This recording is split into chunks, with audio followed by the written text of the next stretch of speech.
तालुक्यातून. ओके. चंद्रपूर बद्दल काही सांगू शकाल आम्हाला? हां सर. चंद्रपूर हा काळ्या सोन्याचा जिल्हा आहे आणि तिथे ताडोबा व्याघ्र प्रकल्प आहे. औष्णिक उद्युत केंद्र आहे आणि बल्लारपूर इथे कागद उत्पादन निर्मितीचा कारखाना आहे गुड गुड. आणि खनिज संपत्तीने समृद्ध आहे. चंद्रपूर सर्वाधिक चंद्रपूरमध्ये वाघ आढळतात. वाव. आणि बस. ओके. चंद्रपूरमध्ये तुम्ही काळा सोनं म्हटलंय, त्याचं कारण काय आहे? सर कोळशाच्या खाणी भरपूर आहे तिथे. Very good. कोळसा तिथेच कशाला सापडतो, पुण्यात कशाला सापडत नाही? सर जसं त्या साईडमध्ये कसं जसं मराठवाड्यामध्ये बेसॉल्ट खडक वगैरे, बेसॉल्ट खडकाचे प्रमाण जास्त असल्यामुळे आणि तिकडे तो म्हणजे बेसॉल्ट खडकाचा जो थर होता तो असा पातळ होता, त्यामुळे मग ते खनिज संपत्तीने समृद्ध आहे. कुठला खडक आहे म्हणजे तिथे जास्तीत जास्त असं कोळसा जास्त आढळतो, चुनखडक हे सर्व आढळतात. ओके, ठीक आहे. तुम्ही ताडोबात गेलात कधी? सर नाही. कशामुळे तुम्हाला वाघ आवडत नाही? सर कधी योगच नाही झाला जाण्याचा.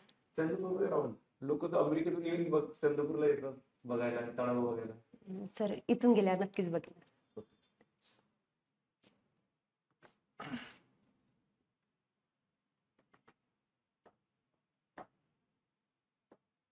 हॉबी काय तुमची? सर असं स्पेसिफिक काही हॉबी नाही, पण मला कुकिंग वगैरे करायला, खाली वेळेमध्ये कुकिंग वगैरे करायला आवडतं. पुण्यात किती दिवस आहे तुम्ही? किती दिवस राहताय?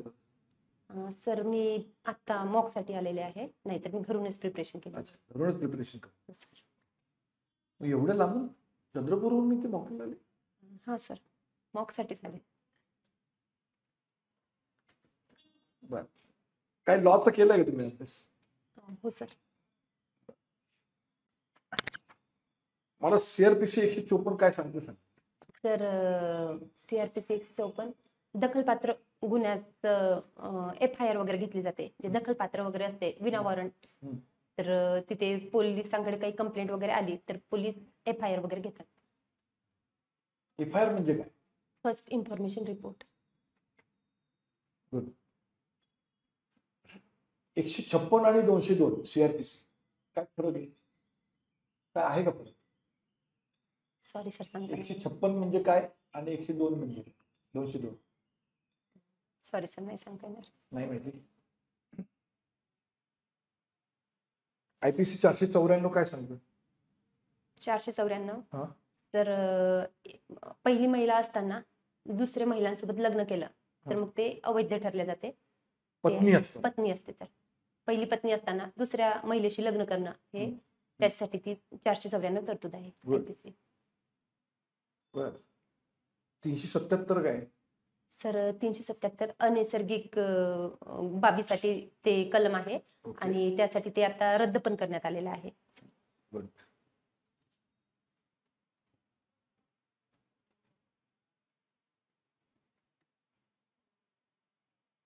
तर नवीन याचा काय अभ्यास केलाय का? आता उद्यापासून परवापासून लागू होतंय नवीन कायदे? डिटेल मध्ये नाही केलाय, पण जेवढं येईल तेवढं सांग. थोडं केलेले.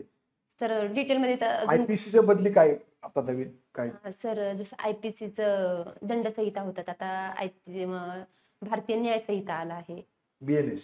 हा, आणि जसं CRPCचं फौजदारी प्रक्रिया संहिता होतं, तर फौजदारी भारतीय नागरी संहिता, नागरी सुरक्षा संहिता आलेला आहे. जसं पुरावा एव्हिडन्स होता, पुरावा होता, तर पुराव्याच्या ऐवजी साक्ष अधिनियम, साक्ष कायदा हे आलेला आहे.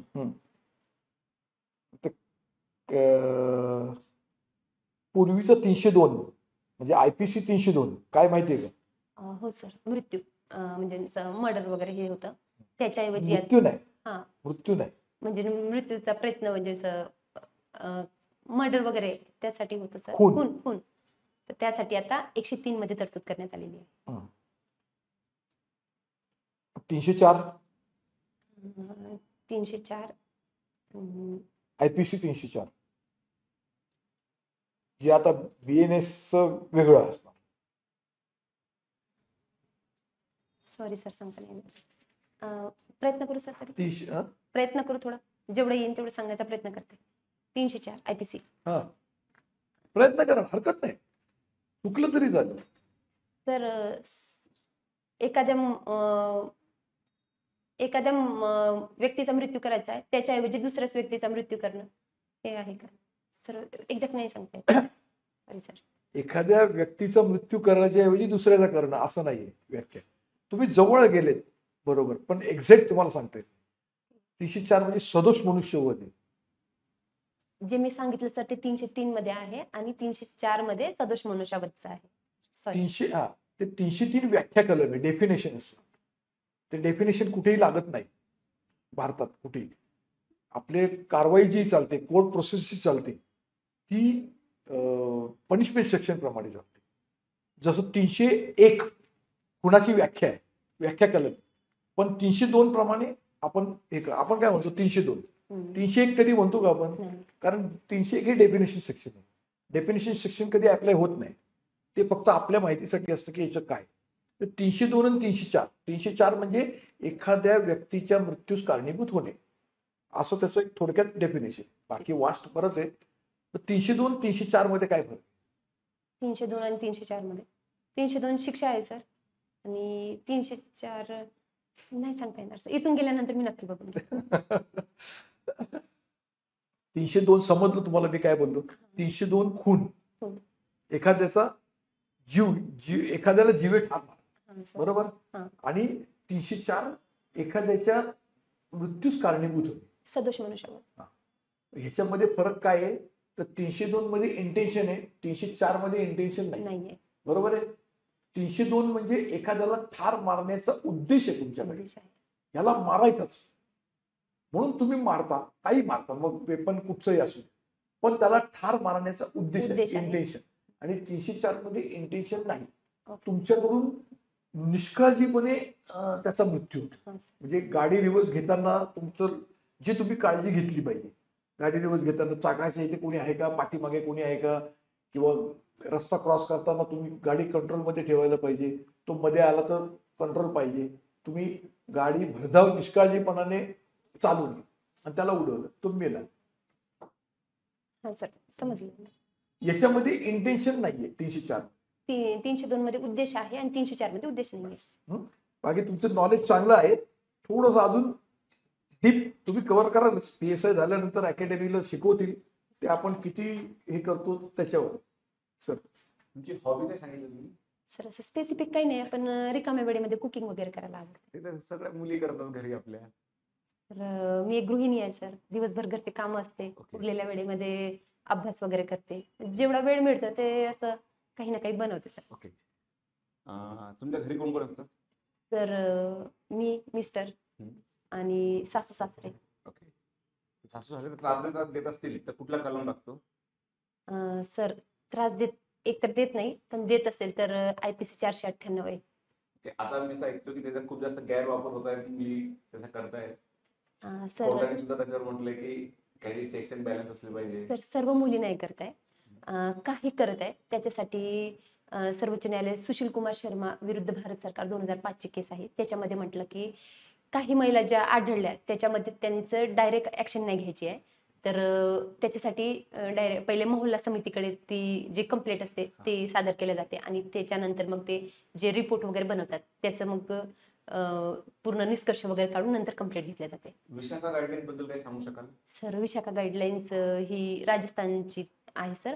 म्हणजे कामाच्या ठिकाणी महिलांचा जे छळ होतो येस. त्याच्या रिलेटेड आहे ती. ओके. आता तुम्ही स्वयंपाकाबद्दल म्हणताय, समजा चुकून माझ्याकडून डबल मीठ झाला, मी मोबाईल बघत होतो, फोन आला आणि आधी मीठ टाकला तो विसरून गेलो, पुन्हा मीठ टाकलंय भाजी, आता काय करणार? मग सर ते डिपेंड करते तुम्ही बनवलं काय आहे. सपोज भाजी बनवली आहे तर मग भाजीमध्ये प्रमाण जास्त टाकायचं ना. मग तर म्हणजे मॅनेज पिठलं बनवलेलं आपण जास्त मीठ पडलं तर मग नंतर बेसन वगैरे टाकून ऍडजस्ट आपण करू शकतो. ओके. आणि जे आपले मसाले असतात, काही मसाले गोड असतात, काही तिखट असतात. त्यामुळे एखादी गोड मसाला काही सांगू शकाल?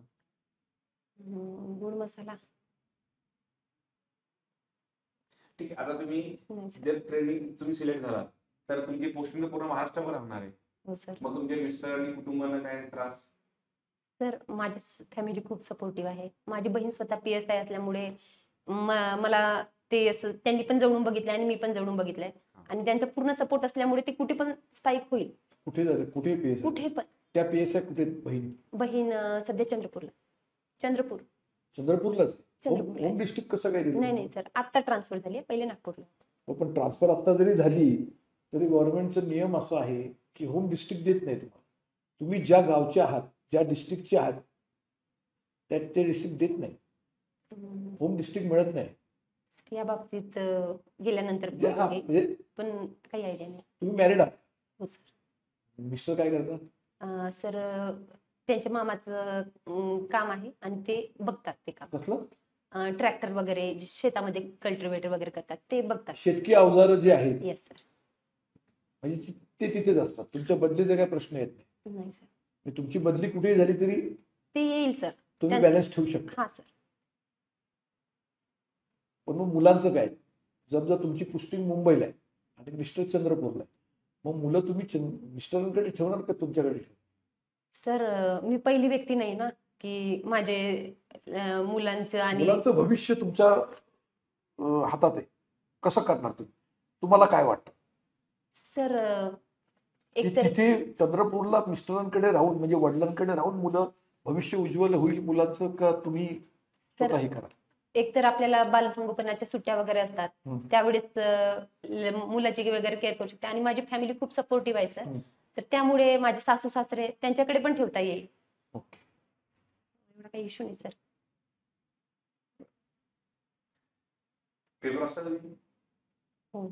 कुठला एखादी इव्हेंट चाललाय काय जे तुम्हाला इंटरेस्टिंग वाटतो? आज वाचला नाहीये, पण मी लोकसत्ता पेपर वाचते सर. कुठले? कोण आहे त्याचे एडिटर? गिरीश कुबे सर.